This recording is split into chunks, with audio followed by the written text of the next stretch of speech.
যা গরম পড়েছে এই ওয়েদারে শুধু ঠান্ডা ঠান্ডা জিনিস খেতেই ভালো লাগে। আর এই ওয়েদারের সব থেকে ফেভারিট একটা খাবার হলো মিষ্টি দই। সেই জন্যই বাড়িতে কিন্তু আমি ঘরোয়াভাবে বানিয়ে নিয়েছিলাম। তার জন্য 1 লিটার দুধের মধ্যে আমি কয়েকটা বাতাসা দিয়ে দুধটাকে জাল দিয়ে নিয়েছি ভালো করে গাঢ় হওয়া অবধি, যতক্ষণ না কোয়ান্টিটিটা কমে আসছে। আমি এখানে কোনো মিল্ক পাউডার ইউজ করছি না, আমি কিন্তু জাল দিয়েই এইটাকে গাঢ় করব।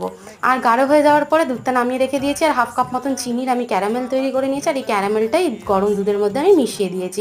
এবার এই দুধটা আমার রেডি হয়ে গেছে। এবার আমি কিছুটা টক দই 8 ঘন্টার জন্য জল ঝরিয়ে রেখে দিয়েছিলাম, তার মধ্যে আমি কিছুটা দুধ দিয়ে ভালো করে ফেটিয়ে নেবো যাতে একটুও লাম্প না থাকে। আর এই মিশ্রণটাকে আমি বাকি দুধের মধ্যে ভালো করে মিক্স করে নেব। নিয়ে একটা মাটির ভাঁড়ের মধ্যে আমি এই দুধটাকে ঢেলে দিয়ে 15 ঘন্টার জন্য চারিদিক থেকে গরম কাপড় দিয়ে ভালো করে থালা দিয়ে চেপে রেখে দিয়েছিলাম। আর 15 ঘন্টা বাদে দেখুন পুরো সেট হয়ে গেছে। আর তারপরে ফ্রিজে ঢুকিয়ে ঠান্ডা করে নিলেই রেডি হয়ে গেছে এই মিষ্টি দই।